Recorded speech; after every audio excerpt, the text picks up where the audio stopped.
টেস্টে প্রথমবার ঘরের মাটিতে পাকিস্তানকে হারালো বাংলাদেশ।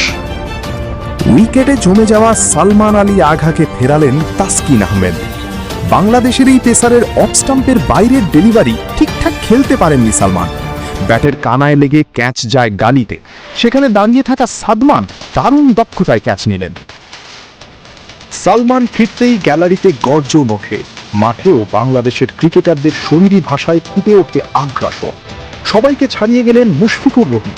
তাসকিনের ব্রেক থ্রুর আনন্দে মিড অনে ফিল্ডিং করা মুশফিক যেন হয়ে গেলেন উসাইন বোল্ট।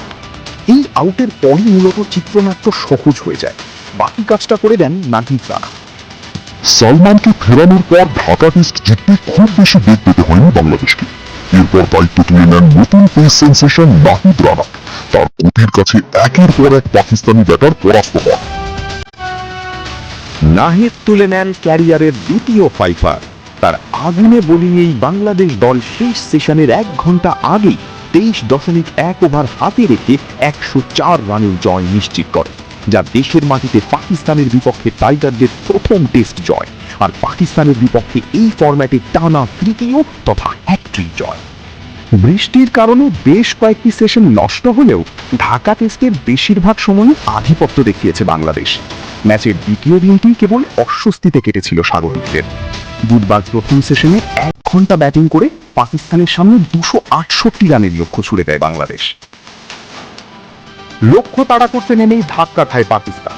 প্রথম ওভারেই ইমামুল হককে ফেরান তাসকিন আহমেদ। অফ স্টাম্পের বাইরের বলে খোঁচা দিতে গিয়ে লিটন দাসের হাতে ক্যাচ দেন পাকিস্তানের এই ওপেনার।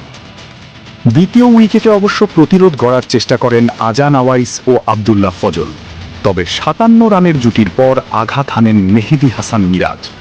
স্টাম্পে থাকা বল কাট করতে গিয়ে বোল্ড হন অভিষিক্ত আজান আওয়াইস। এরপর কিছুক্ষণের মধ্যেই নাহিদ রানা ফিরিয়ে দেন শান মাসুদকে। শফিকের বিদায়ের ধাক্কা সামলে ওঠার আগেই আরও একটি উইকেট তুলে নেয় বাংলাদেশ। তাসকিন আহমেদের অফ স্টাম্পের বাইরের বলে ক্যাচ দেন সালমান আলী আগা।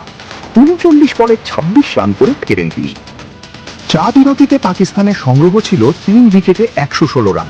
তখনও ক্রিজে জমে উঠছিল আব্দুল্লাহ ফজল ও সালমান আলী আগার জুটি। তবে বিরতির পরই ম্যাচের মোড় ঘুরিয়ে দেয় বাংলাদেশে। তৃতীয় সেশনের শুরুতে তাইজুল ইসলামের বলে এলবিডব্লিউ জোরালো আবেদন নাকচ করেন আম্পায়ার। সঙ্গে সঙ্গে রিভিউ নেন নাজমুল হোসেন শান্ত। তাতেই 113 বলে 66 রান করা শফিকের ইনিংসের সমাপ্তি ঘটে। ভেঙে যায় 51 রানের গুরুত্বপূর্ণ জুটি।